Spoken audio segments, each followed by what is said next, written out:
चलिए स्टार्ट कर लेते हैं आज की क्लास को। टाइप्स ऑफ रीस्ट्रक्चरिंग, हम लास्ट क्लास में हमने टॉपिक स्टार्ट किया था। आज का जो टर्म है हमारा सीआर का रहेगा।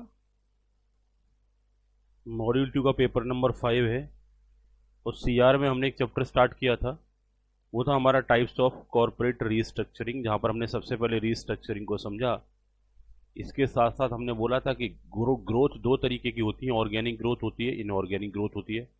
ऑर्गेनिक ग्रोथ में हमें एक नॉर्मल तरीके से हार्डवर्क करना होता है, उसके अकॉर्डिंगली हमको सक्सेस मिलता है।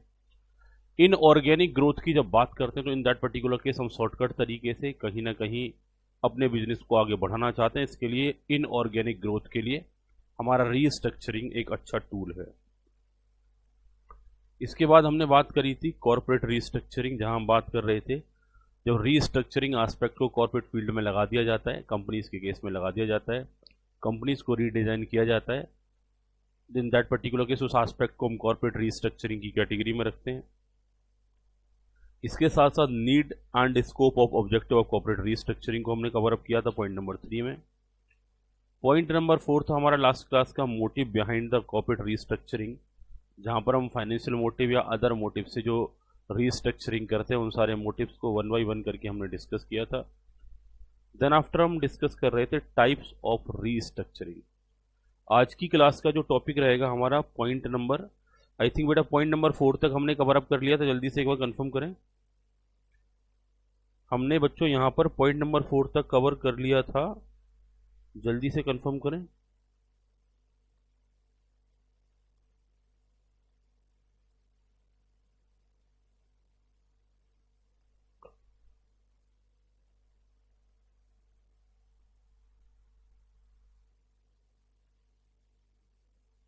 पॉइंट नंबर 5 से हमको आज की क्लास में शुरू करना है। चलिए बच्चों, तो पॉइंट नंबर 5 में हम बात करेंगे types of restructuring.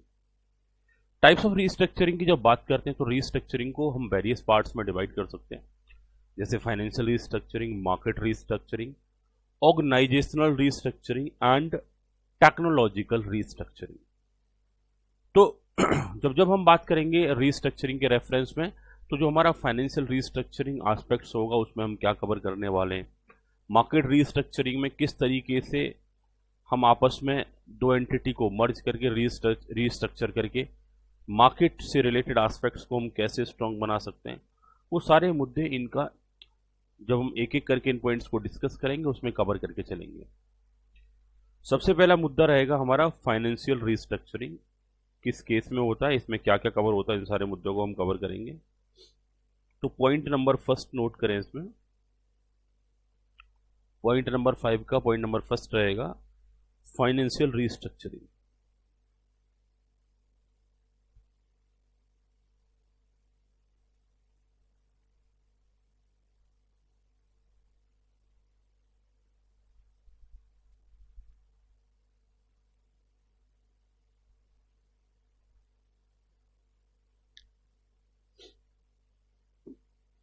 Point number first, it deals with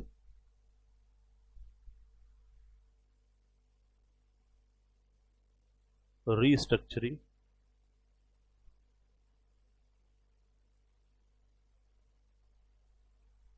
of capital base,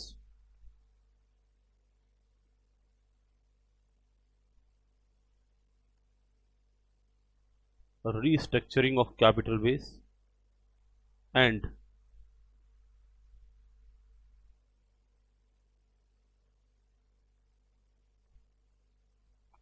rising finance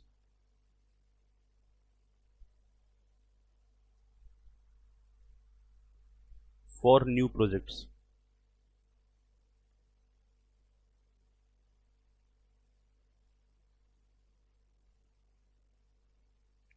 Rising finance for new projects। Next, financial restructuring,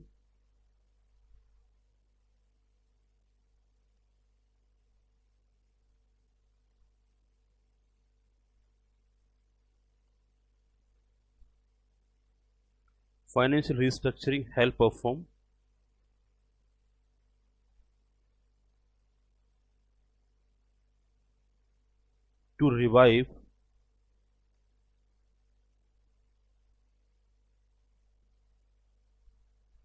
revive from the situation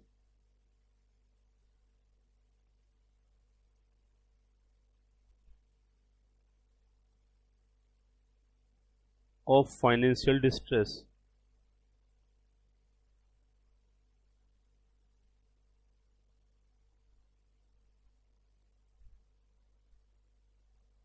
Without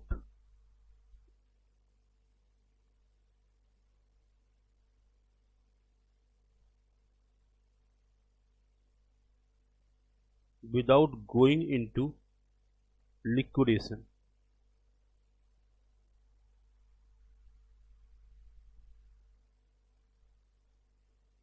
Without going into liquidation.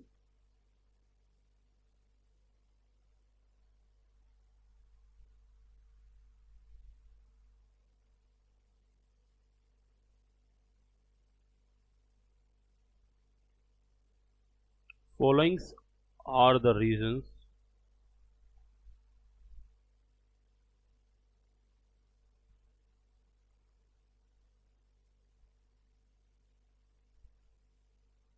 following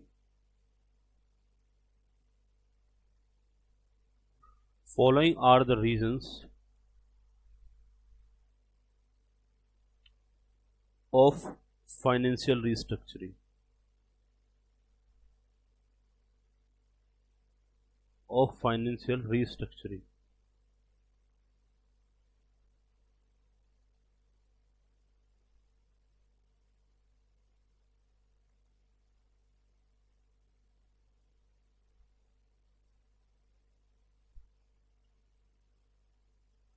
जब reasons की बात करेंगे तो reason number 1 poor financial performance,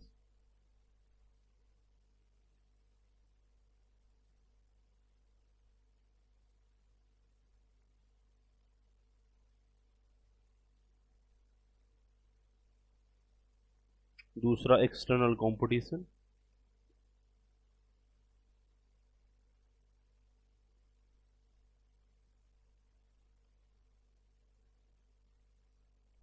तीसरा loss of market share,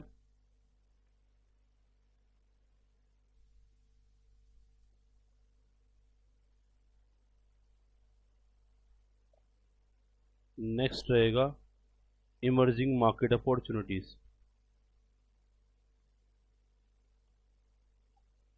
emerging market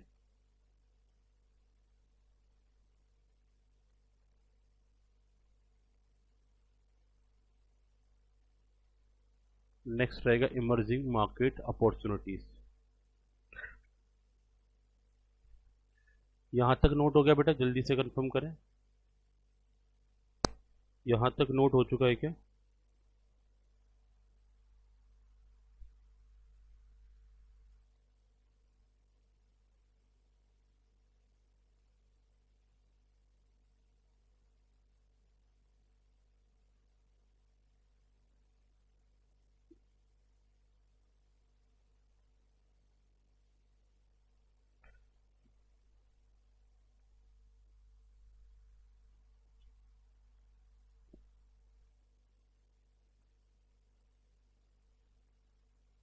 next note करो financial restructuring.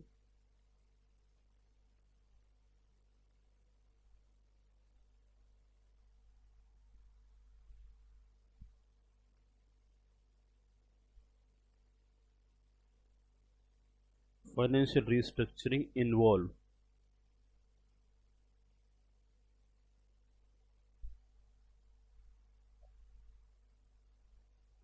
financial restructuring involves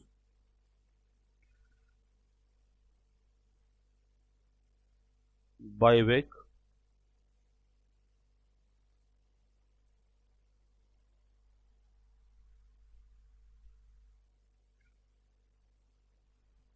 reduction of capital,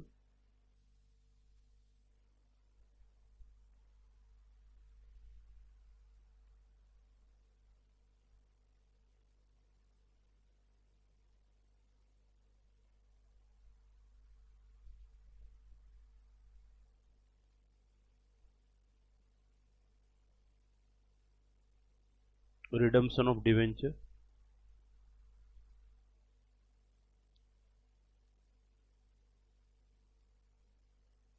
debt restructuring,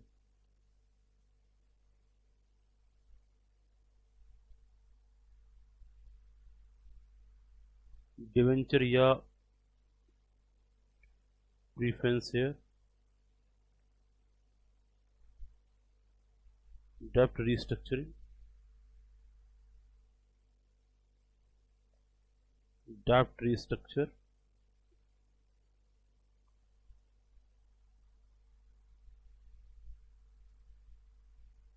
long term and short term,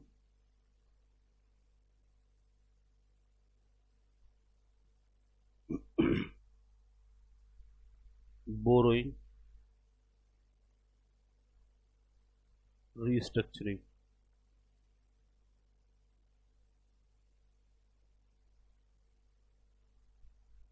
etcetera. तो financial restructuring में कुछ ऐसे aspect आपके involve हो सकते हैं। पॉइंट नंबर फर्स्ट की बात करी बच्चों हमने फाइनेंशियल रीस्ट्रक्चरिंग, नोटिंग करो point number second market restructuring.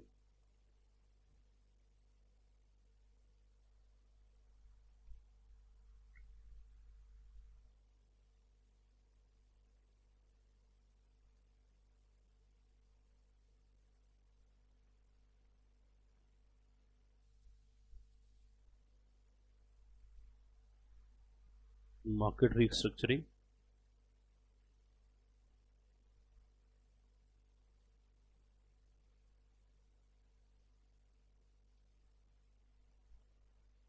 it involves decision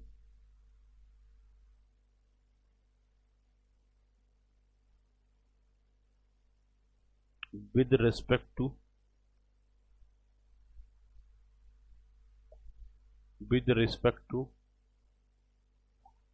the product market,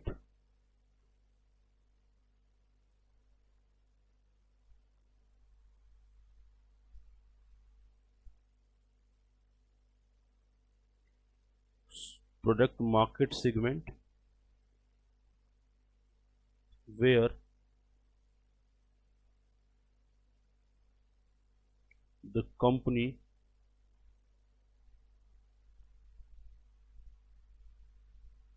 plans to operate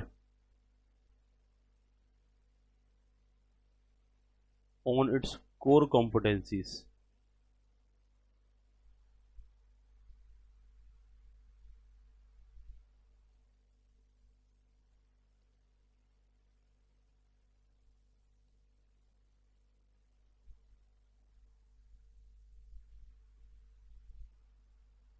Its core competencies.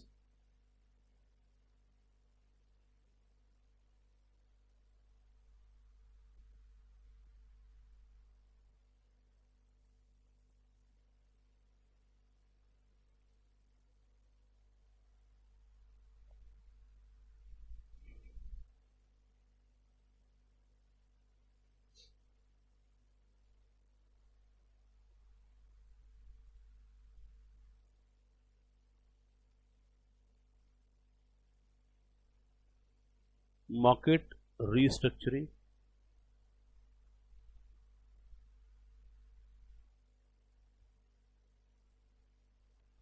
focus on product development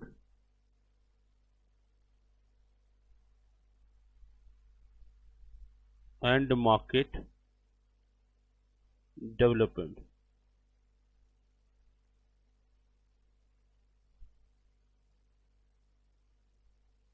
In respect to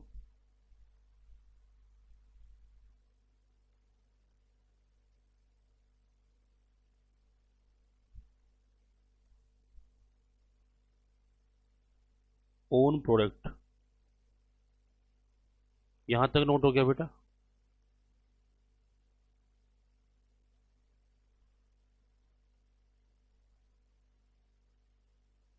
इसे कर लो बेटा with respect to market development with respect to own product। market development with respect to own product. Point number second, market restructuring.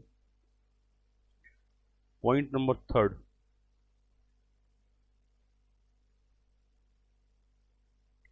organizational restructuring.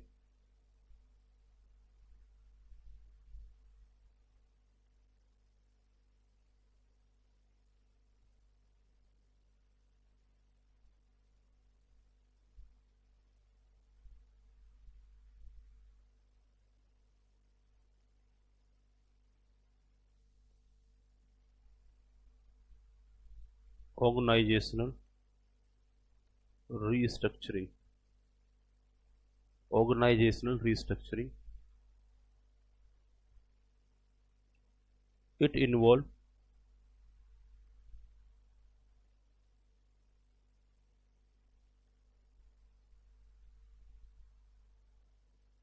establishing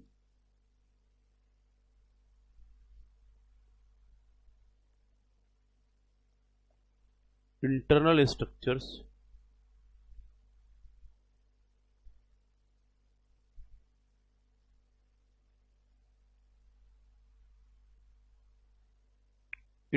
structures and procedures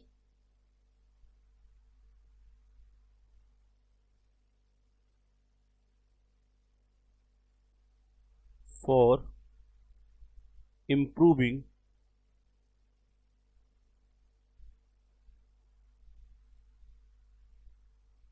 the capacity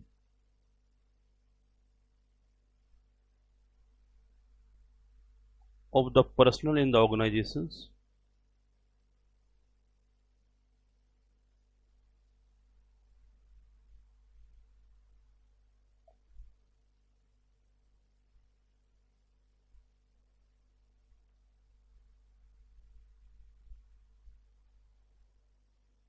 to respond to change.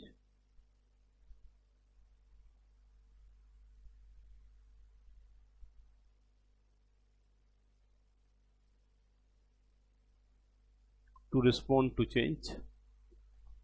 Next,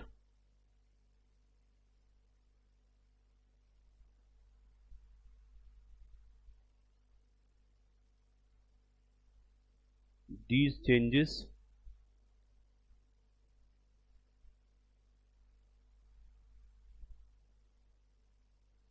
need to have the cooperation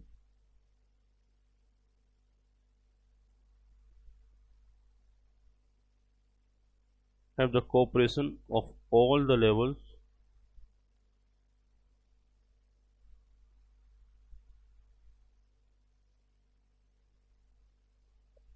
of employees.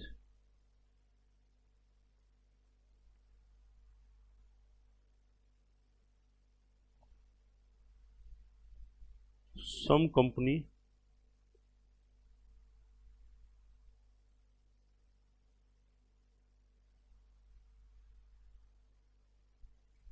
restructure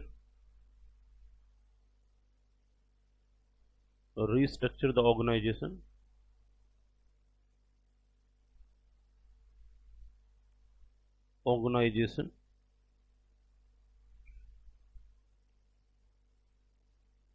to expand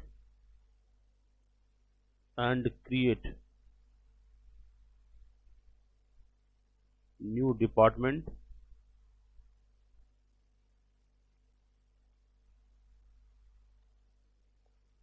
to serve growing market.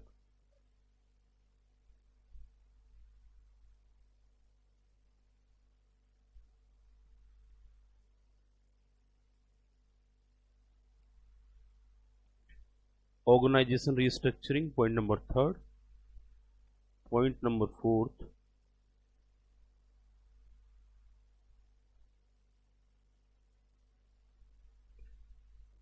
technological restructuring.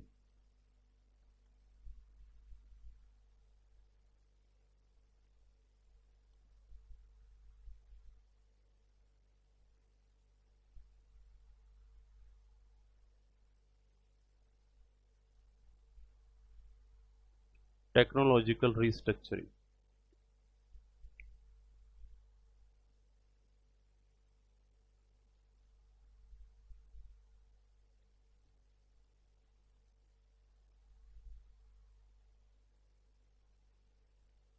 It occurs when a new technology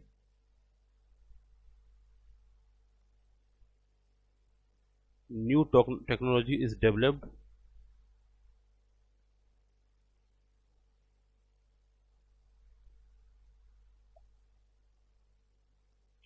that changes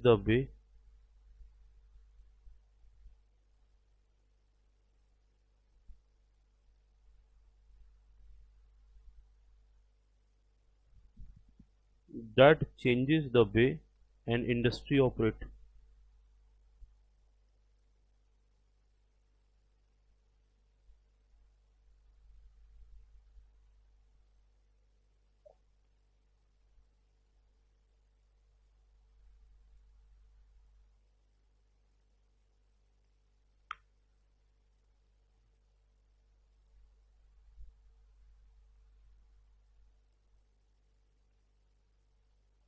Due to this type of restructuring,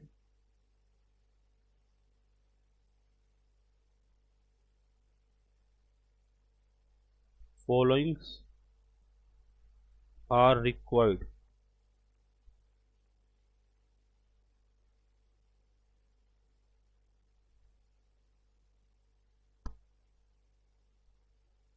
New training,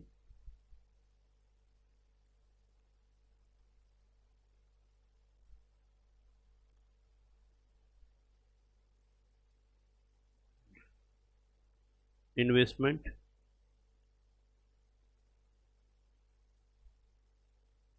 in IT infrastructure,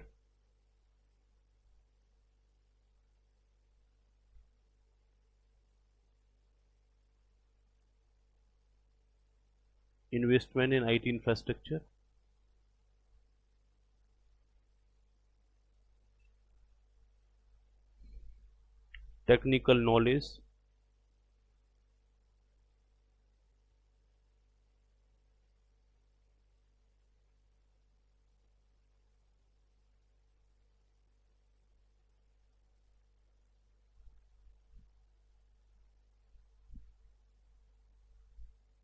about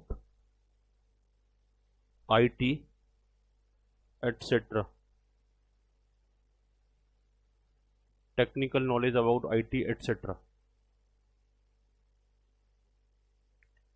यहां तक note हो गया बेटा?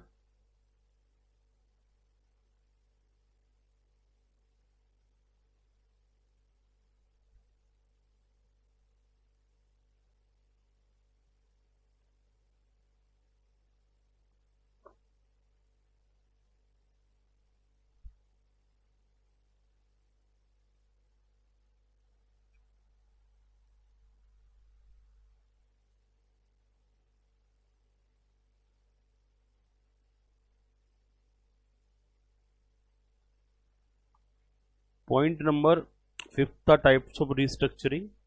थोड़ा सा मैं पहले noting ही करा देता हूं आपको। Point number 6,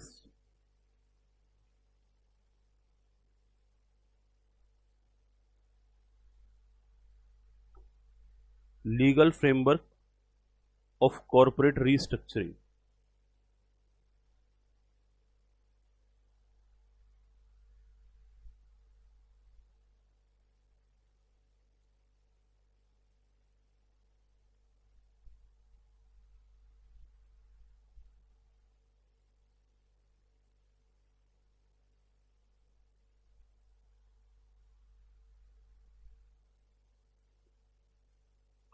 legal framework of corporate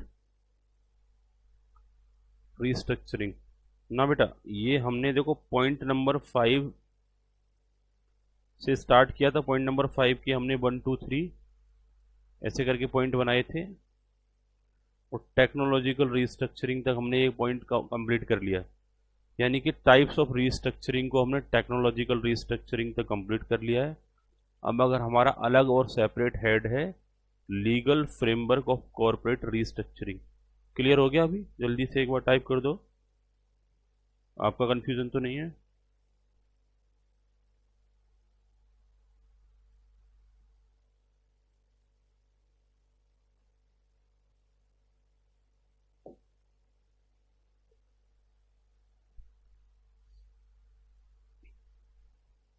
चलिए, legal framework, legal framework of corporate restructuring.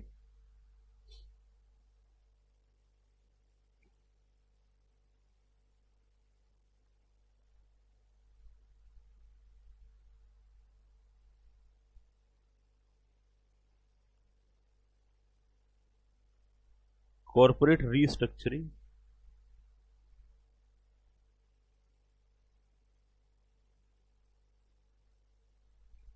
in India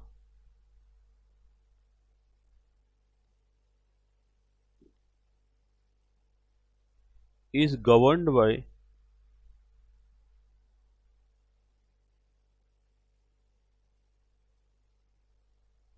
the following: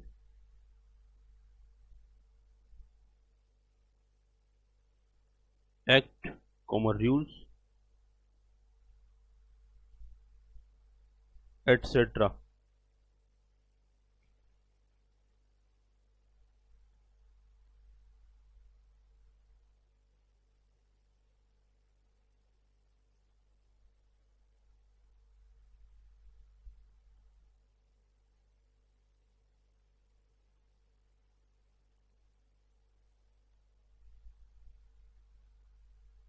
Companies Act 2013,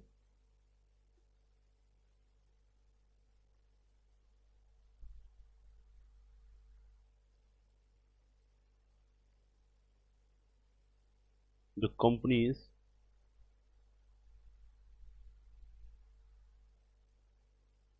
Compromise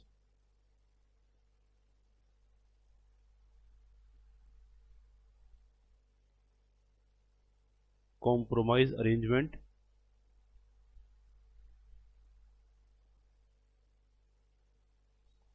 and Amalgamation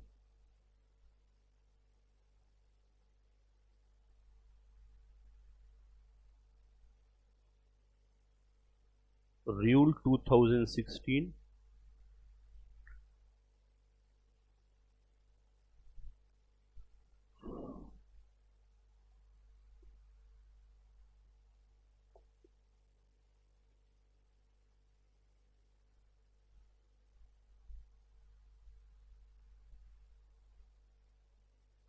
the Companies Share Capital and Debenture,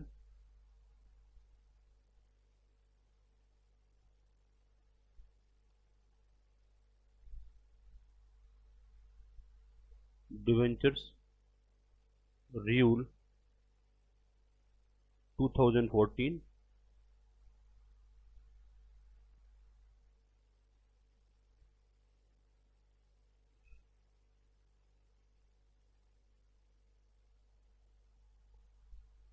National Company Law Tribunals,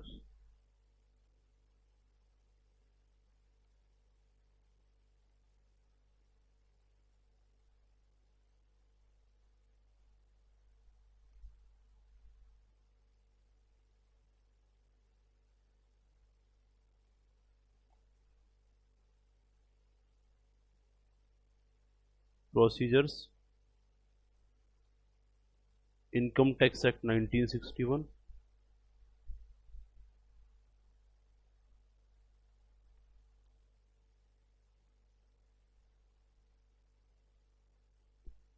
for accounting standards,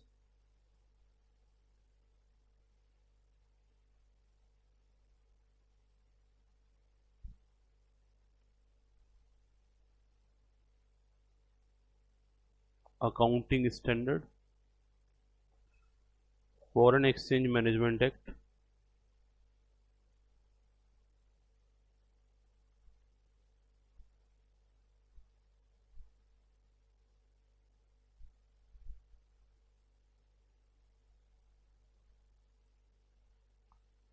foreign Exchange Management Act 1999,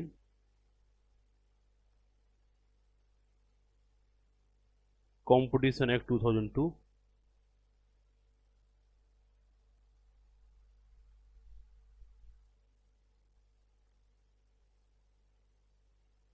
Indian Stamp Act 1899,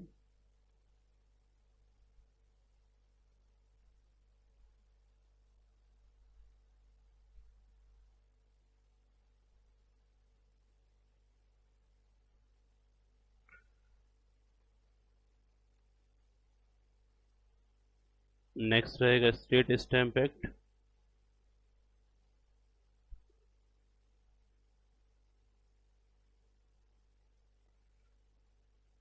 insolvency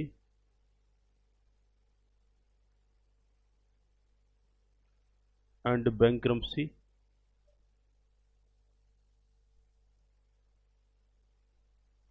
bankruptcy code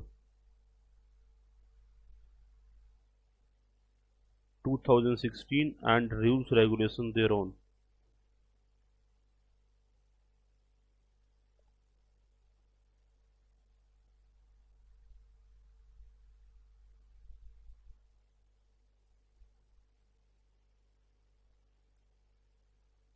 Next, intellectual property rights,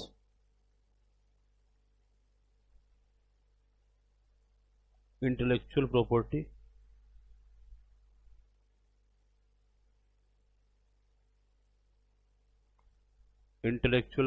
rights. यहां तक बताइए बच्चों, clear हुआ? Intellectual property rights,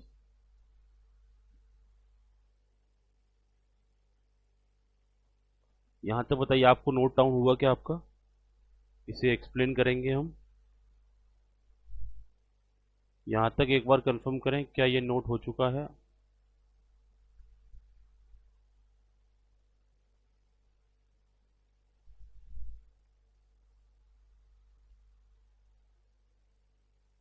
okay,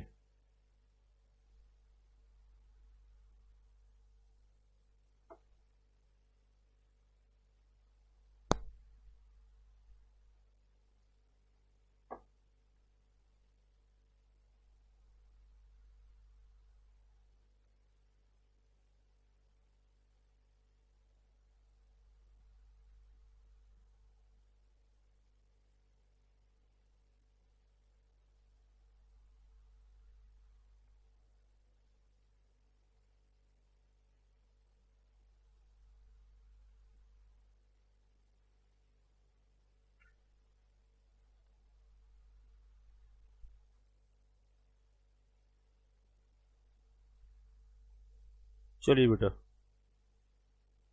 तो अभी हम बात करते हैं टाइप्स ऑफ रीस्ट्रक्चरिंग। जो लास्ट क्लास में जहां से हमने टॉपिक छोड़ा था उससे स्टार्ट करते हैं। तो इन्होंने बोला जब टाइप्स ऑफ रीस्ट्रक्चरिंग की बात करेंगे तो ये आपकी रीस्ट्रक्चरिंग फाइनेंशियल रीस्ट्रक्चरिंग हो सकती है, मार्केट रीस्ट्रक्चरिंग हो सकती है, ऑर्गेनाइजेशनल रीस्ट्रक्चरिंग हो सकती है और टेक्नोलॉजिकल रीस्ट्रक्चरिंग भी हो सकती है। जब फाइनेंशियल रीस्ट्रक्चरिंग की बात करते हैं तो उन्होंने बोला it deals with the restructuring of capital base, यानी कि ये फंड और कैपिटल के रीस्ट्रक्चरिंग से रिलेटेड होता है, उसके बदलाव से रिलेटेड होता है, उसमें चेंजेस से रिलेटेड होता है। इनका कहना है and rising finance for the new project. कई बार हम फाइनेंशियल रीस्ट्रक्चरिंग में नए नए प्रोजेक्ट्स के लिए फंड कलेक्ट कर रहे होते हैं, फंड इकट्ठे कर रहे होते हैं। आगे इन्होंने बोला financial restructuring help of firm. जब हम फाइनेंशियल रीस्ट्रक्चरिंग की बात करते हैं तो ये एक संस्था की मदद करती है, हेल्प करती है to revive from the situation of financial distress. Financial distress का मतलब होता है कि पैसे का अभाव, पैसे की कमी, पैसे की तंगी। अगर पैसे की कमी चल रही है, फंड की कमी चल रही है, तो संस्था का चल पाना मुश्किल काम होता है।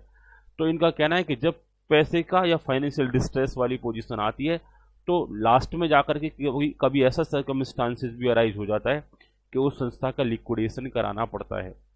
तो इनका कहना है फाइनेंशियल रीस्ट्रक्चरिंग की जब हम बात करते हैं तो ये हेल्प करता है एक फर्म को, और ये किस एस्पेक्ट से, किस सिचुएशन से रिवाइव करने में हेल्प करता है कि आप फाइनेंशियल डिस्ट्रेस में जा चुके हो, उसके बावजूद आपका लिक्विडेशन किए बिना आपको दोबारा से एक मेन स्ट्रीम में वापस लाना, दोबारा से आपको एक नॉर्मल कंपनी की तरह रिवाइव कर देना।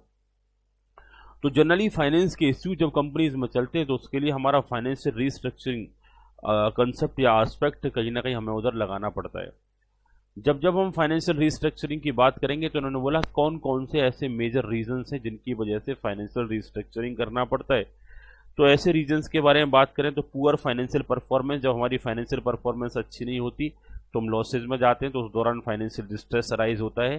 तो ऐसे केसेस में रीस्ट्रक्चरिंग करके दोबारा से कंपनी की फाइनेंशियल हेल्थ को ठीक करना होता है।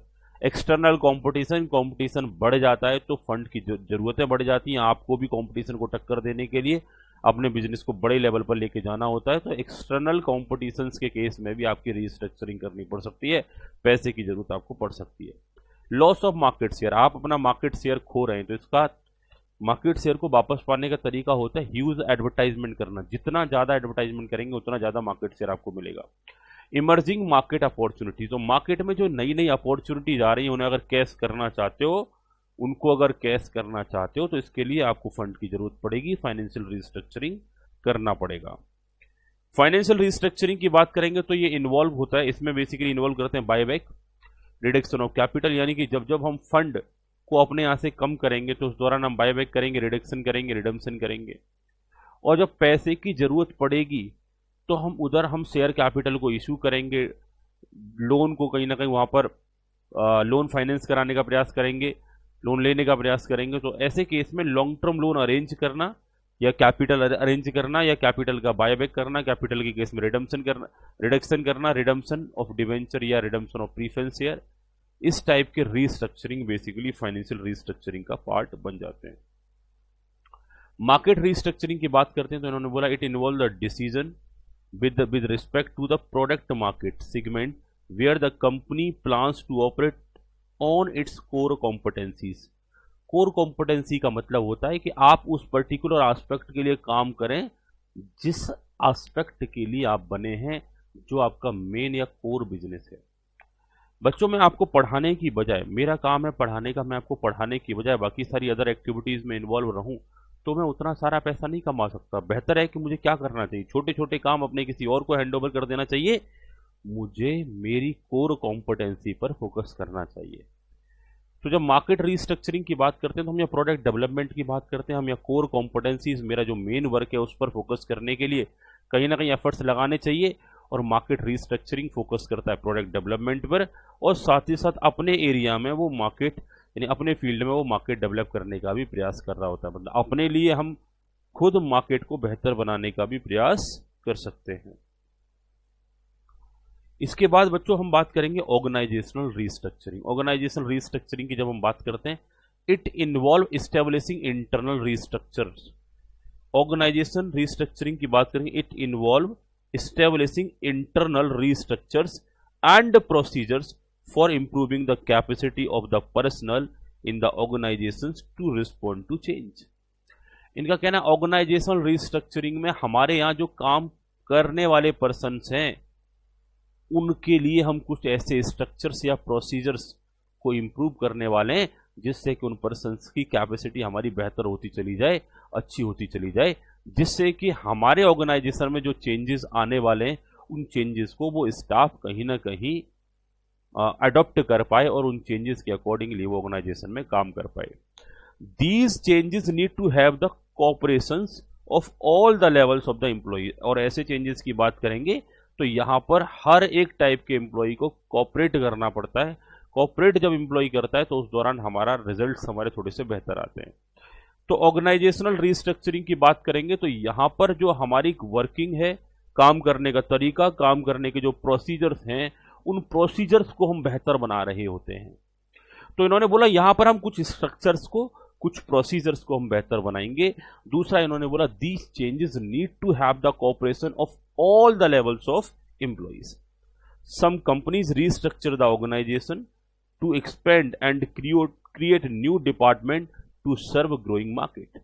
इनका कहना है कई बार ऑर्गेनाइजेशन रीस्ट्रक्चरिंग कुछ इस वजह से भी होता है कि हम एक बेहतर तरीके से प्रोडक्ट से रिलेटेड सर्विसेज देने के लिए, मार्केट को सर्व करने के लिए हम कुछ नए ऑर्गेनाइजेशंस हम क्रिएट कर रहे हैं, न्यू डिपार्टमेंट्स क्रिएट कर रहे हैं, या जो हमारा करंट डिपार्टमेंट है उसी को एक्सपेंड कर रहे हैं, तो ऐसे केसेस में भी हमको ऑर्गेनाइजेशनल रीस्ट्रक्चर करना पड़ता है। तो किस तरीके से डिफरेंट डिफरेंट पर्सन एक ऑर्गेनाइजेशन में रिस्पॉन्सिबल होंगे, काम करेंगे, इन सारे के सारे मुद्दों की रीस्ट्रक्चरिंग करना ऑर्गेनाइजेशनल रीस्ट्रक्चरिंग का पार्ट माना जाता है। और टेक्नोलॉजिकल रीस्ट्रक्चरिंग की बात करेंगे तो it occurs when new technology is developed that changes the way of an industry operate. यानी किस तरीके से एक इंडस्ट्री काम करती है, अगर उसके वे आउट में चेंज आ जाए, न्यू टेक्नोलॉजी डेवलप हो जाए, तो उसे बोला जाता है technological restructuring. Due to this type of restructuring following are required. जो पुराना स्टाफ होता है उसे न्यू ट्रेनिंग देनी पड़ती है, इन्वेस्टमेंट करना पड़ता है आईटी इंफ्रास्ट्रक्चर में, आईटी से रिलेटेड एस्पेक्ट्स लगाने पड़ते हैं, और टेक्निकल नॉलेज होना चाहिए आपको आईटी के रिगार्ड में काफ़ी हद तक, या टेक्निकल एक्सपर्ट अपॉइंट करने पड़ेंगे जिससे कि आप बेहतर तरीके से आईटी रीस्ट्रक्चरिंग कर पाते हैं, इंफॉर्मेशनल टेक्नोलॉजी रीस्ट्रक्चरिंग कर पाते हैं। पॉइंट नंबर 5 तक आई थिंक क्लियर होगा। पॉइंट नंबर 6 की अगर हम बात करते हैं तो legal framework of corporate restructuring, यानी कॉर्पोरेट रीस्ट्रक्चरिंग के रिलेशन में वेरियस प्लेसेस पर, वेरियस स्टैच्यूज में, वेरियस रूल्स रेगुलेशन एक्ट्स में कहां कहां पर प्रावधान दे रखे हैं, या अगर जब हम कॉर्पोरेट रीस्ट्रक्चरिंग एस्पेक्ट की बात करेंगे तो हमको जो उसके नॉर्म्स हैं, जो उसके प्रोविजंस हैं, जो फंडामेंटल्स हैं, वो कहां कहां से मिलेंगे जिनके बेसिस पर हम कॉर्पोरेट रीस्ट्रक्चरिंग करना होता है। तो इनका कहना है कंपनीज एक्ट की बात करते हैं, वो खुद से बड़े सारे प्रिंसिपल देता है। दूसरा, companies compromise arrangement and amalgamation rules 2016 provide है, उनसे हमको बहुत सारा गाइडेंस मिलता है। Company share capital and debenture rules 2014 है, जिनके थ्रू हम कई बार कैपिटल का रीअरेंजमेंट करते हैं, कैपिटल को रिडीम वगैरह करते हैं, बायबैक कर रहे होते हैं। National company law tribunals procedures होते हैं उसके, उन प्रोसीजर्स को किस तरीके से, उन प्रोसीजर्स के रिगार्ड में जो एनसीएलटी के प्रोसीजर्स है उनके रिगार्ड में हमको जानकारी मिलती है एनसीएलटी प्रोसीजर से। इनकम टैक्स एक्ट का क्या इम्पैक्ट रहेगा जब दो संस्थाएं आपस में मर्ज करेंगी, वो सारे प्रोविजंस भी हमने फोकस करके चलने पड़ते हैं। अकाउंटिंग स्टैंडर्ड्स को हमने किस तरीके से टैकल करना होगा, वो सारे एस्पेक्ट हमको अकाउंटिंग स्टैंडर्ड से मिलते हैं। अगर हम इंटरनेशनल मर्जर्स कर रहे हैं, इंटरनेशनल संस्थाओं को एक्वायर कर रहे हैं, in that particular case foreign Exchange Management act FEMA, क्योंकि जब इंटरनेशनली जब डील होती है तो उसमें पेमेंट के रिलेशन में फेमा के प्रोविजन सामने आ जाते हैं। जब दो संस्थाओं का आपस में मर्जर होता है तो उनका मर्जर होने के बाद वो इस कंडीशन में नहीं आने चाहिए कि एक डोमिनेंस क्रिएट हो जाए, और जब डोमिनेंस क्रिएट होती है तो कहीं ना कहीं मार्केट पर एक एडवर्स इंपैक्ट पड़ता है। तो किसी भी तरीके से मार्केट पर एडवर्स इंपैक्ट ना पड़े, कस्टमर को किसी भी तरीके से परेशानी का सामना ना करना पड़े, तो इसके लिए कॉम्पिटिशन एक्ट 2002 के प्रोविजंस को हम इधर डिस्कस करते हैं।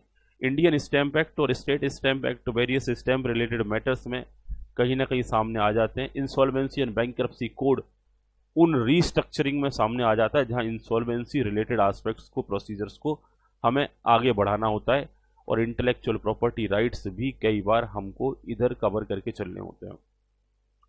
तो जब जब हम बात करेंगे कॉर्पोरेट रीस्ट्रक्चरिंग का, तो क्या क्या स्टैच्यू, कहां कहां से लीगल प्रोविजंस हमको मिलने वाले हैं, that is known as legal framework of corporate restructuring. यानी कॉर्पोरेट रीस्ट्रक्चरिंग करने के लिए इन पर्टिकुलर प्रोविजंस को हमको क्या करके चलना पड़ेगा, फोकस करके चलना पड़ेगा। पॉइंट नंबर 6 तक बताइए बेटा, किसी पॉइंट में कोई डाउट या ऑल क्लियर? अगर सब कुछ समझ में आ गया तो फटाफट से ऑल क्लियर टाइप करें, फिर हम आगे बढ़ते हैं।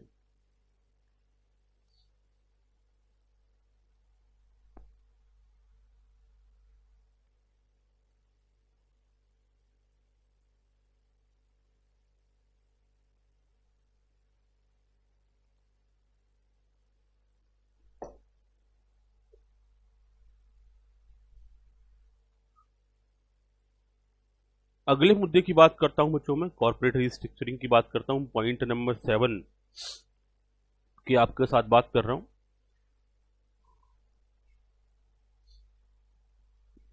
पॉइंट नंबर 7 नोट करें।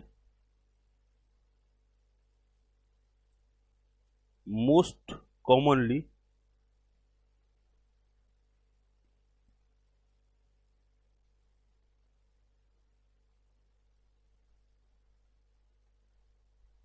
applied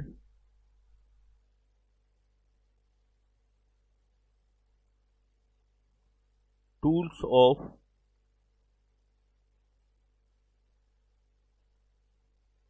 corporate restructuring.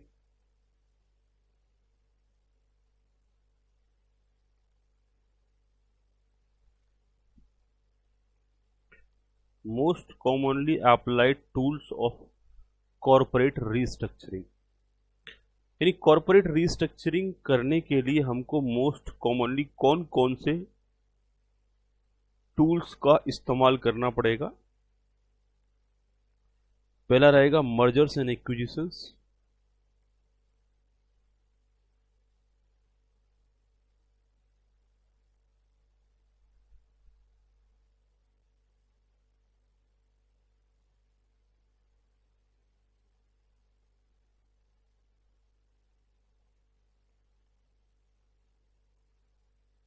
amalgamations,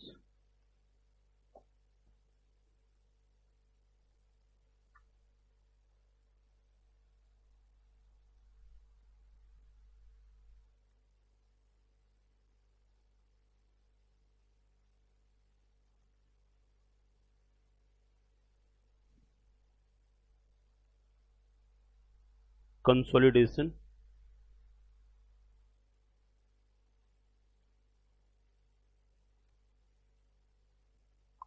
tender offer,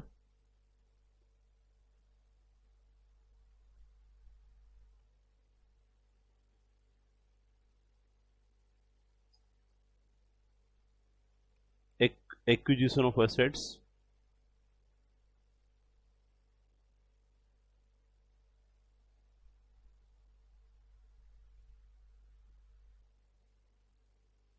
next रहेगा management buy out,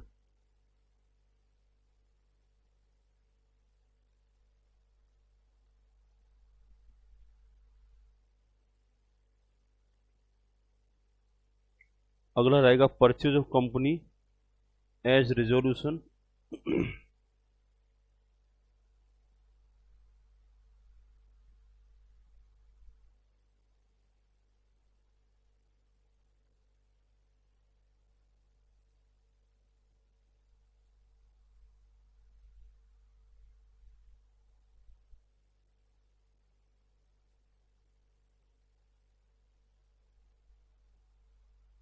as resolution,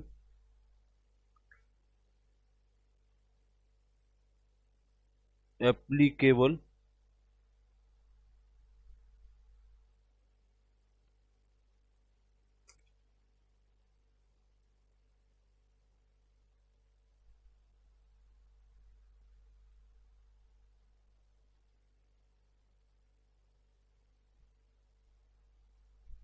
under IBC law,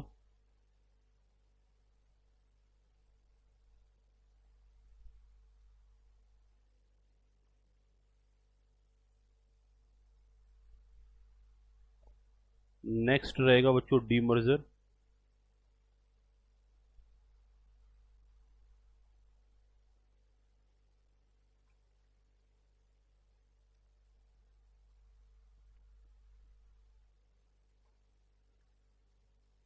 अगला रहेगा स्लम सेल,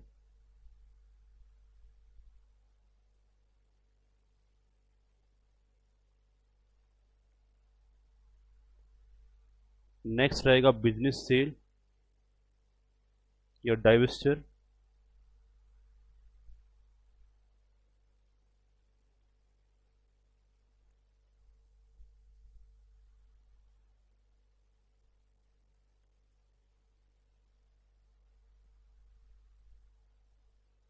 बिजनेस सेल या डाइवेस्चर,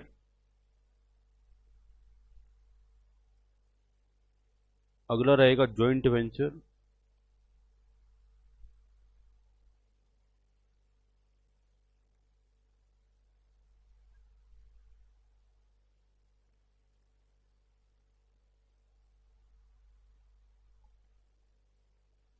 नेक्स्ट रहेगा बच्चों स्ट्रेटेजिक अलायंस,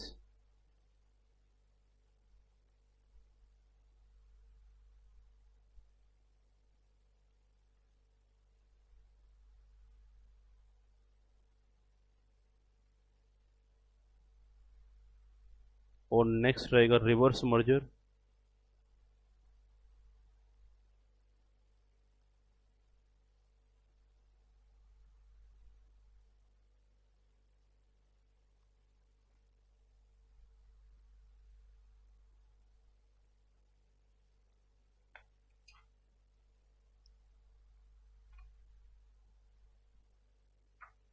और इसके साथ साथ बेटा इतने सारे पॉइंट कवर करने के बाद ये चैप्टर कुछ फाइनेंशियल रीस्ट्रक्चरिंग को कवर करते हुए फिर ये सम अप हो जाएगा, यानी कि स्ट्रेटेजिक अलायंस और रिवर्स मर्जर, इतने सारे कॉमन टूल बेसिकली यूज किए जा सकते हैं और एक एक करके इन सारे कॉमन टूल्स के बारे में डिस्कशन करेंगे। यहां तक आपने नोट कर लिया ना?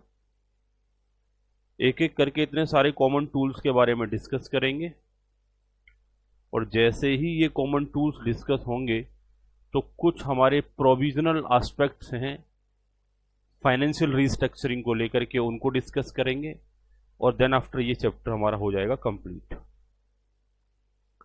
तो most common applied tools of corporate restructuring, यानी कॉर्पोरेट रीस्ट्रक्चरिंग जो हम कर सकते हैं वो किसके थ्रू कर सकते हैं?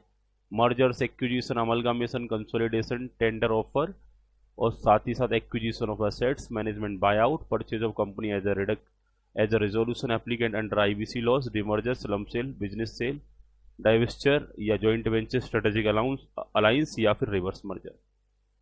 एक एक करके हम इसको बहुत डीपली डिटेल में समझने वाले हैं। पॉइंट नंबर 7 के बाद अब मैं पॉइंट नंबर 8 में ऐसे कराऊंगा। पॉइंट नंबर 8 मर्जर, फिर पॉइंट नंबर 9 एक्विजिशन, फिर पॉइंट नंबर 10 अमलगामेशन, ऐसे ऐसे करके हम बात करने वाले हैं। तो सबसे पहले हम बात करेंगे बच्चों मर्जर्स के रेफरेंस में, point number 8।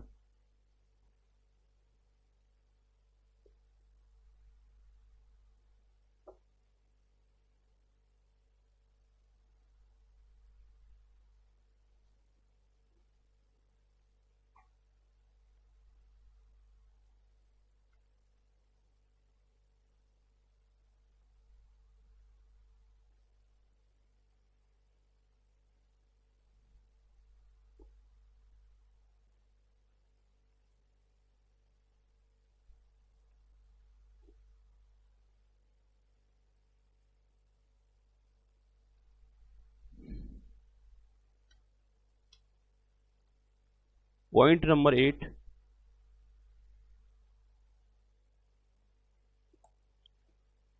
mergers / acquisitions and amalgamation।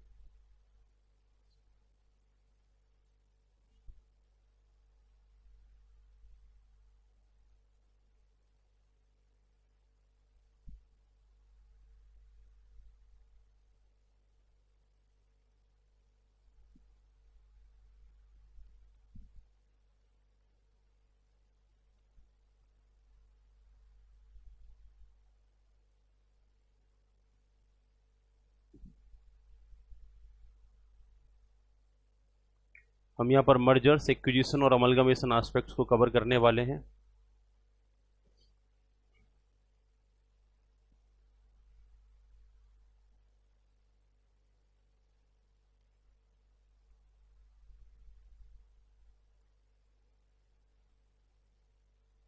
Mergers and acquisitions,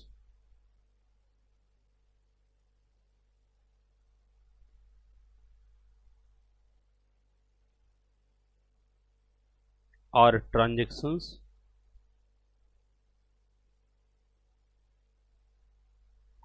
in which the ownership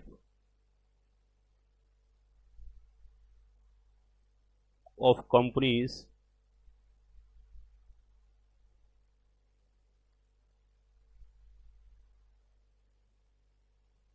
other business organizations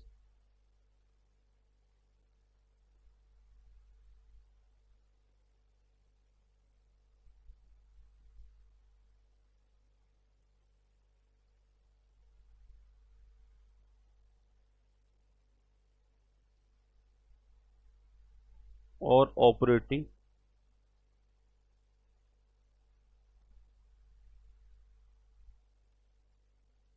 units are transferred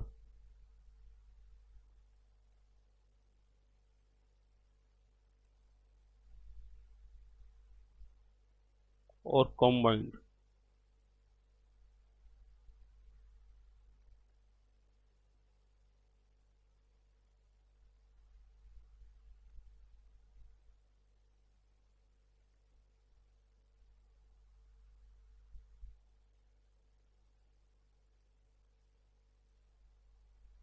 तो मर्जर्स एंड एक्विजिशंस की बात करें, ये वो ट्रांजेक्शन है जहां पर ओनरशिप वेरियस संस्थाओं की ट्रांसफर्ड होती है या फिर कंबाइंड होती है।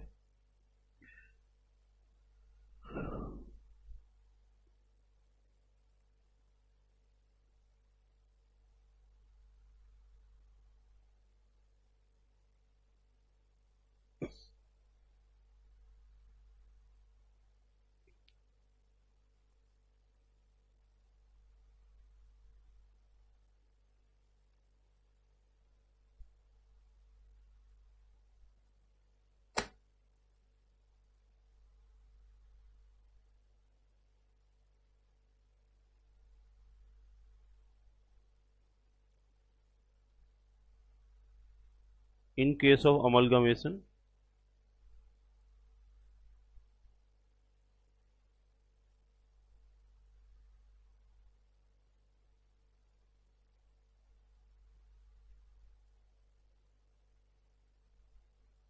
consolidation of business,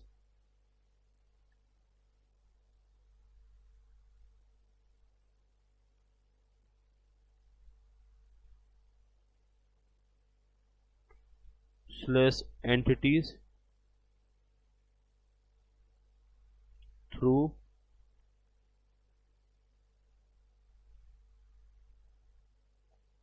कोर्ट या scheme, court scheme.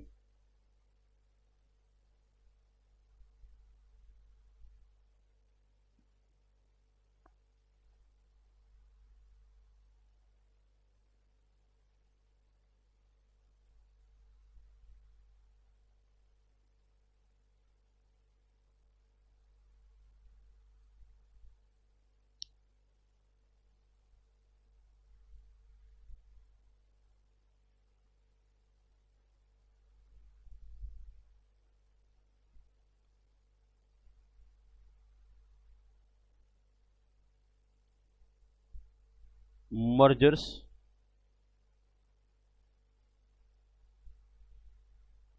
and amalgamation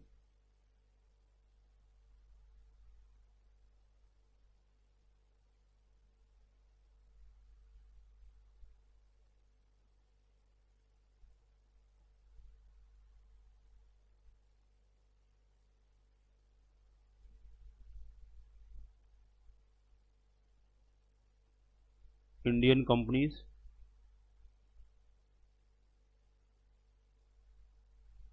या फिर for Indian companies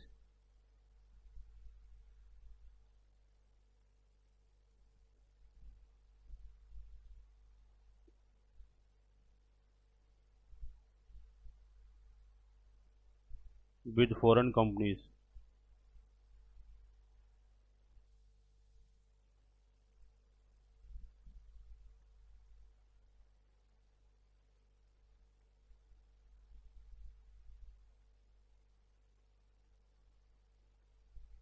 deal by section 232 of Company Act 2013,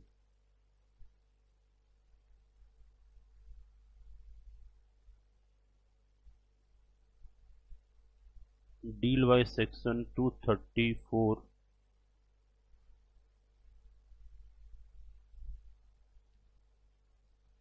of Companies Act 2013, deal by section 234 of Companies Act 2013। यहां तक नोट हो गया बेटा?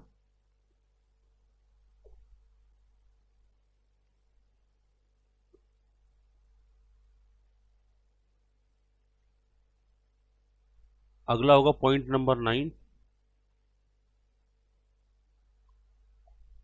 Reasons for merger and acquisitions.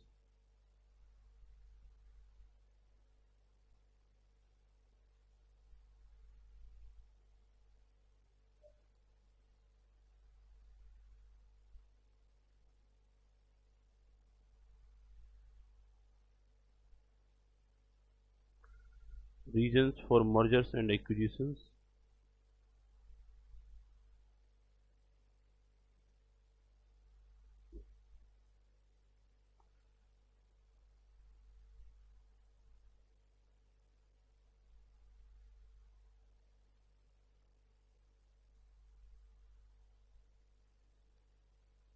becoming bigger companies,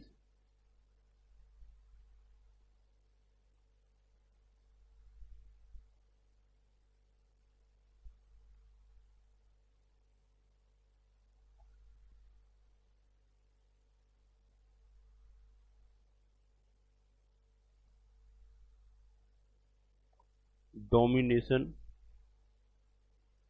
या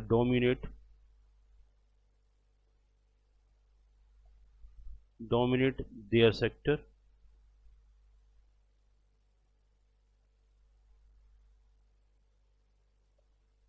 tax benefit,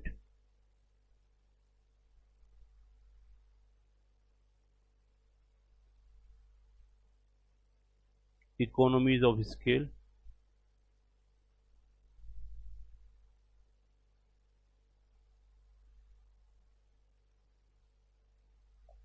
acquiring new technology,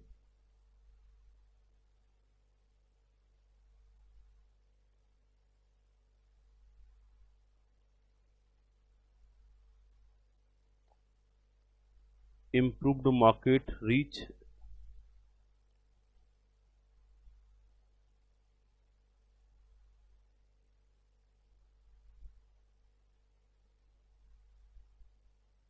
and visibility.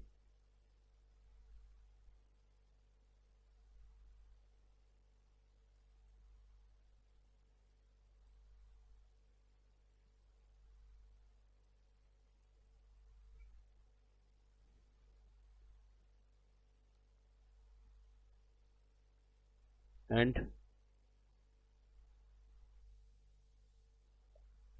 make your product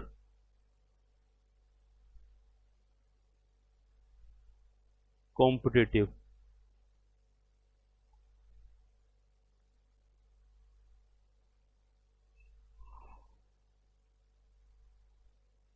etc. तो reasons for mergers and acquisitions, कई बार ऐसा question directly examination में बन जाता है।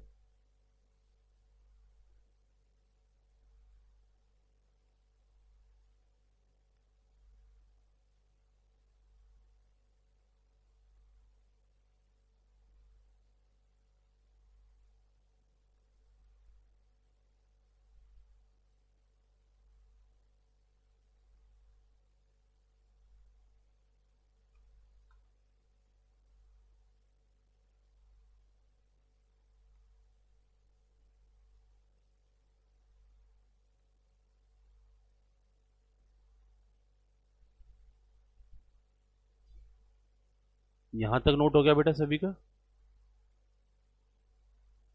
Reasons for mergers and acquisitions point number 9।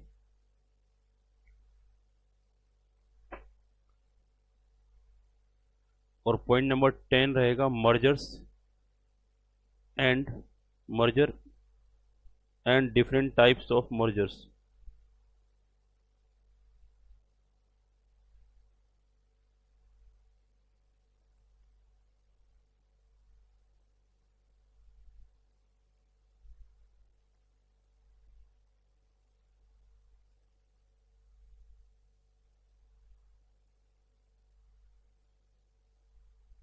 पहले तो यहाँ पर समझने का प्रयास करेंगे मर्जर क्या है, और उसके बाद डिफरेंट टाइप ऑफ मर्जर की बात करेंगे।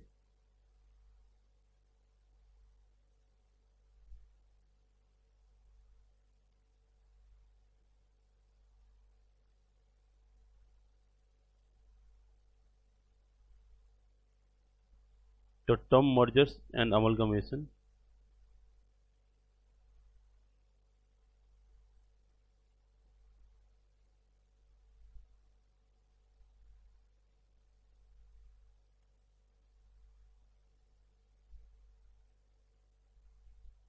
is not defined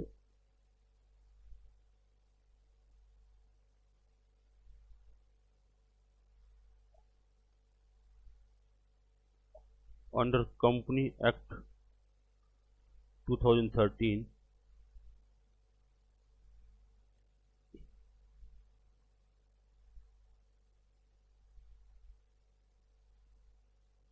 mergers and amalgamation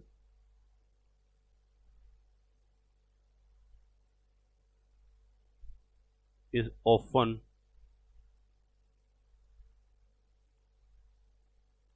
known to be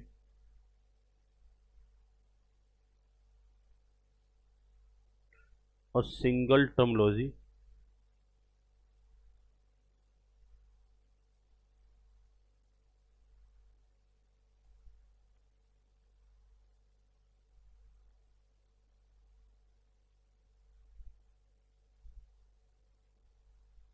however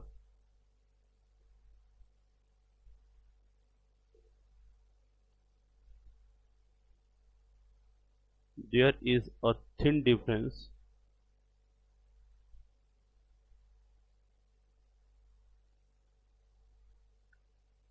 between merger and amalgamation.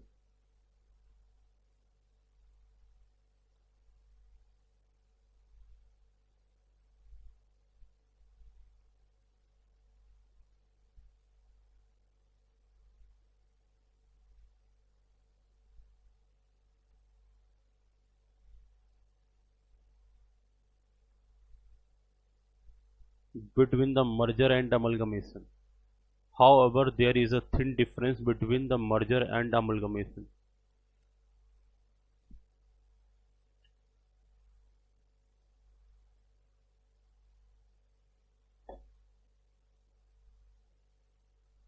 However, there is a thin difference between the merger and amalgamation.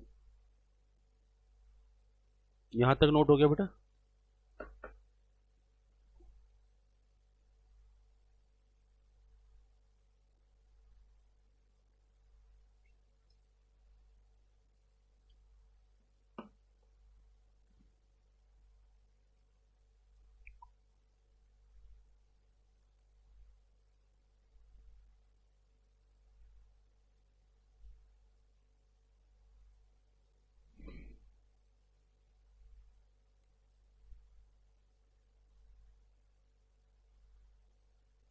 Merger is the fusion.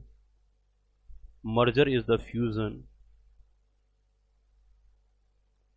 Merger is the fusion of two or more companies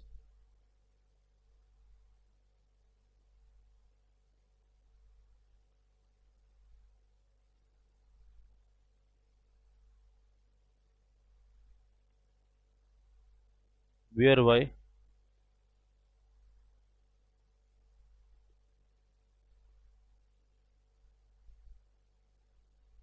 whereby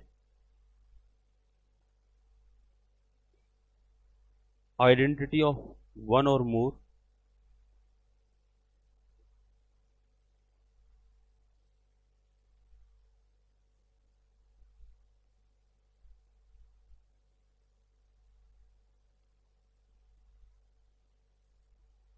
identity of one or more is lost, resulting in a single company.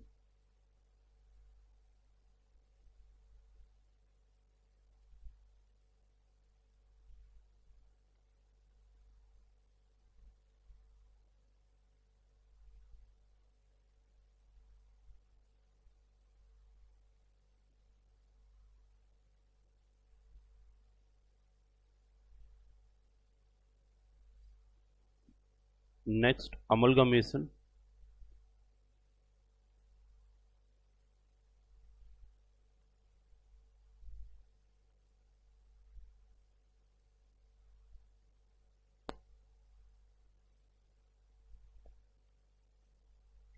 Amalgamation signifies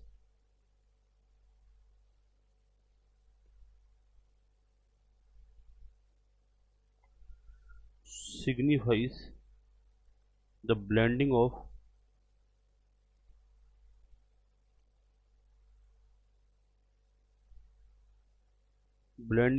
two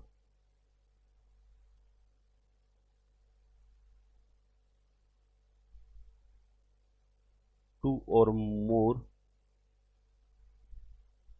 undertaking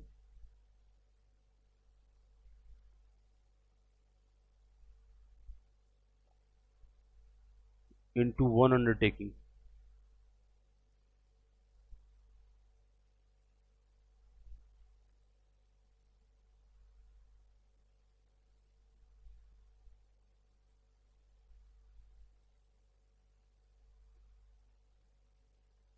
into one undertaking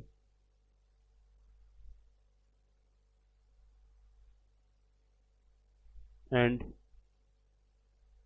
blending enterprise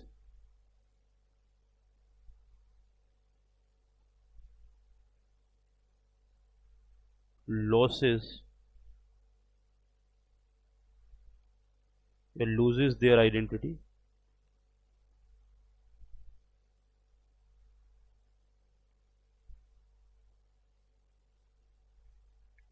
forming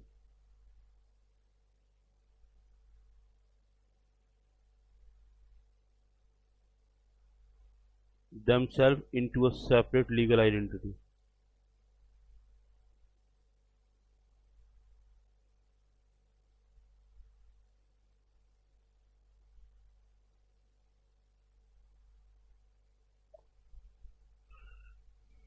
Separate legal identity.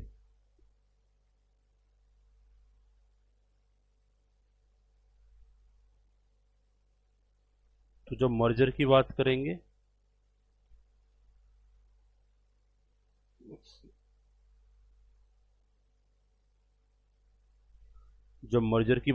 इन्होंने बोला कि one और मोर, यहाँ पर identity one और मोर जो companies होती हैं उनकी आइडेंटिटी लॉस्ट होती है।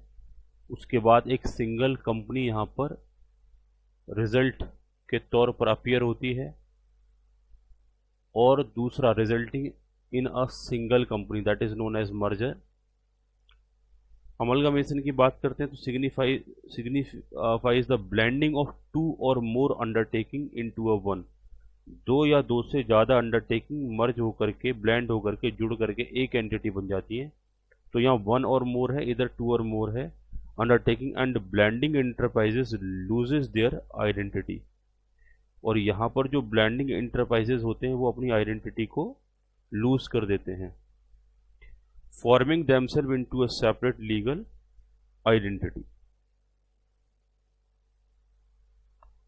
चलिए अगला मुद्दा हम डिस्कस करेंगे टाइप्स ऑफ मर्जर। इनको सबको डिस्कस करेंगे कि करके पॉइंट नंबर 10 में हम merger and different type of mergers की बात कर रहे हैं। अगला एस्पेक्ट रहेगा हमारा टाइप्स ऑफ मर्जर।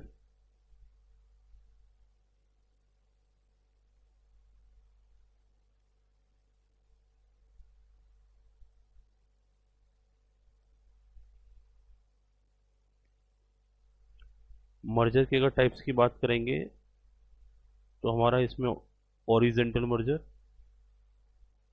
ऐसे पॉइंट वाइज हम लेके चलते हैं।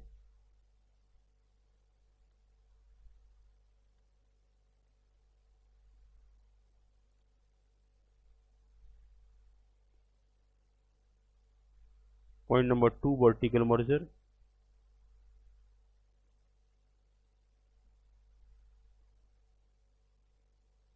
Point number 3 conglomerate merger,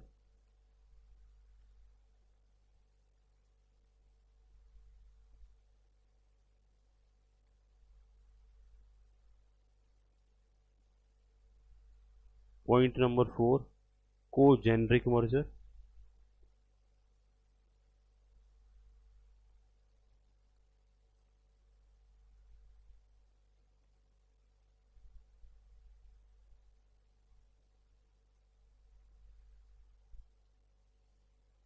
reverse merger,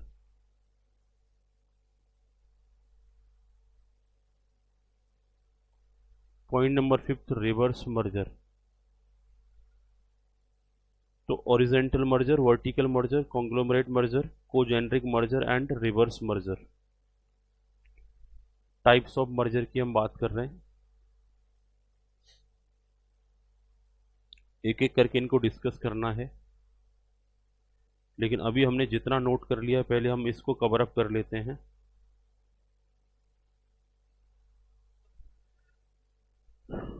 point number 6 था हमारा legal framework of corporate restructuring. हमने यहाँ पर कवर किया था कि सर कॉर्पोरेट रीस्ट्रक्चरिंग के केस में इंडिया में जो जो लॉज, रूल्स, रेगुलेशन लगते हैं वो इसमें सारे के सारे कवर होते हैं। पॉइंट नंबर 7 से हमने बात करनी है most commonly applied tools of the corporate restructuring. ये एग्जामिनेशन में एक लिस्ट आउट करके ऐसा क्वेश्चन बन जाता है, list out the most common tools of corporate restructuring. ऐसे केस में एक्सप्लेन नहीं करना होता, बस लिस्ट बना देनी होती है कि मर्जर, एक्विजिशन, अमलगमेशन, कंसोलिडेशन, तीन नंबर में ऐसा क्वेश्चन आ जाए कई बार, तो आपको सिर्फ लिस्ट बनानी होती है जहां पर ब्रीफली एक्सप्लेन हो, थोड़ा सा एक्सप्लेन करना होता है। लिस्ट आउट में सिर्फ आपको नाम मेंशन करना होता है। तो list out the most common applied tools of the corporate restructuring ऐसे करके क्वेश्चन आ जाए तो उसकी आपने एक सिस्टमेटिकली लिस्ट बना देनी है। तो यहाँ पर ये सारे टूल्स हैं जिन्हें एक एक करके हम डिस्कस करेंगे। आगे जाकर के जब डिस्कस करेंगे बहुत डिटेल में हम इन्हें रीड आउट करेंगे। इसके बाद हमने बात करी मर्जर्स, एक्विजिशंस या अमलगमेशंस। तो मर्जर्स और acquisitions are the transaction in which the ownership of companies और अदर बिजनेस ऑर्गेनाइजेशंस और ऑपरेटिंग यूनिट्स आर ट्रांसफर्ड और कंबाइंड। यानी कि या तो हमारा ओनरशिप बेसिकली ट्रांसफर हो रहा होता है या आपस में कंबाइंड हो रहा होता है, उन्हें मर्जर्स और एक्विजिशंस की कैटेगरी में रखा जाता है। In case of amalgamation, consolidation of business entities through the court scheme. Amalgamation के केस में जो हमारे ज़्यादातर कंसोलिडेशंस होते हैं वो बेसिकली कोर्ट स्कीम्स के थ्रू होते हैं। आगे उन्होंने बोला मर्जर्स और अमलगमेशन की बात करते हैं तो इंडियन कंपनीज का हो रहा है तो सेक्शन 232 के प्रोविजंस को फॉलो करना पड़ता है, और फॉरेन कंपनी के साथ हो रहा है तो 234 की कंडीशंस को हमें फॉलो करना पड़ता है। पॉइंट नंबर 9 में हम बात कर रहे थे मर्जर्स और एक्विजिशंस क्यों होते हैं, ऐसा करके क्वेश्चन भी बन जाता है। एग्जाम के लिए इंपॉर्टेंट क्वेश्चन है कि मर्जर्स और एक्विजिशंस के पीछे क्या रीजंस होते हैं। तो इनका कहना है बिकमिंग बिगर कंपनीज, बड़ी कंपनीज बनाने के लिए, डोमिनेट करना चाहते हैं किसी सेक्टर को, टैक्स बेनिफिट लेना चाहते हैं या इकोनॉमीज ऑफ स्केल पर काम करना चाहते हैं, न्यू टेक्नोलॉजी एक्वायर करना चाहते हैं या मार्केट रीच बढ़ाना चाहते हैं, वाइबिलिटी बढ़ाना चाहते हैं, अपनी विजिबिलिटी बढ़ाना चाहते हैं, मेक योर प्रोडक्ट कॉम्पिटिटिव बनाना चाहते हैं। तो ऐसे रीजंस की वजह से हम कई बार मर्जर्स और एक्विजिशंस में शामिल होते हैं। Mergers and different type of mergers की बात करेंगे तो इनका कहना है the term mergers and amalgamation is not defined in company act 2013। Company act 2013 में ये डिफाइन नहीं है। Mergers and amalgamation is often known as single terminology, और कई बार मर्जर्स और अमलगमेशन को एक ही समझा जाता है क्योंकि ये काफ़ी हद तक इनकी सारी एस्पेक्ट्स हमारे सिमिलर होते हैं, बट इनमें थिन डिफरेंस है जब हम मर्जर्स और अमलगमेशन की बात करते हैं। तो थोड़ा सा डिफरेंस है, और वो डिफरेंस की अगर हम बात करेंगे तो merger is a fusion of 2 और मोर कंपनीज, 2 या 2 से ज़्यादा कंपनीज के बीच में ये बेसिकली क्या हो जाता है, फ्यूजन्स होता है। जबकि अमलगमेशन की बात करेंगे तो signifies the blending of mergers की बात करते हैं। Merger is a fusion of 2 और more companies where by identity of 1 और मोर इज लॉस्ट। इनका कहना है 2 या 2 से ज़्यादा कंपनीज के बीच में फ्यूजन होगा, यहाँ पर कम से कम एक एंटिटी की आइडेंटिटी जरूर लॉस्ट होगी, 1 और मोर आइडेंटिटी लॉस्ट होगी। जैसे मान के चलो एक एक्स कंपनी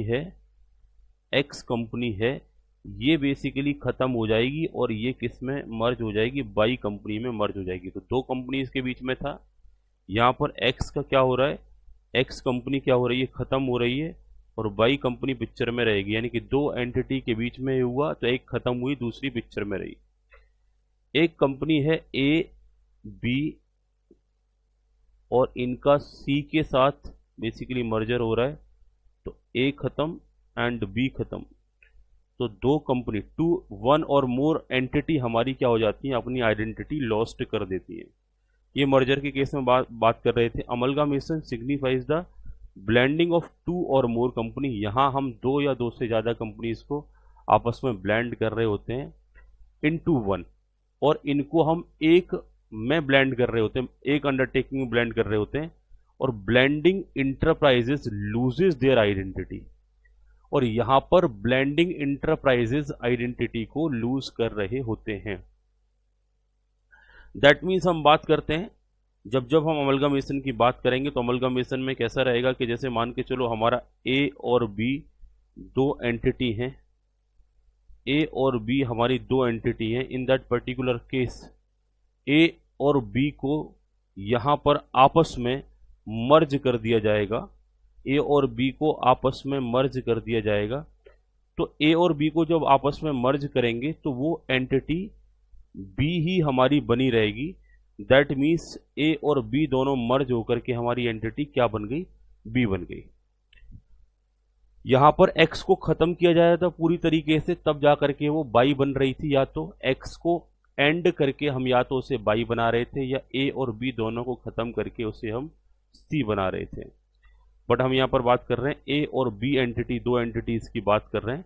तो a और b जब दो एंटिटी खत्म हो रही हैं तो उन दोनों में से किसी एक के नाम से उसे हम क्या कर रहे हैं, कंटिन्यू कर ले रहे हैं। तो इस टाइप के कुछ थिन डिफरेंसेस मर्जर और अमलगमेशन में देखने को मिलते हैं। टाइप्स ऑफ मर्जर की अगर हम बात करेंगे तो मर्जर्स के वेरियस टाइप्स होते हैं, जैसे horizontal, vertical, conglomerate, cogeneric, reverse merger.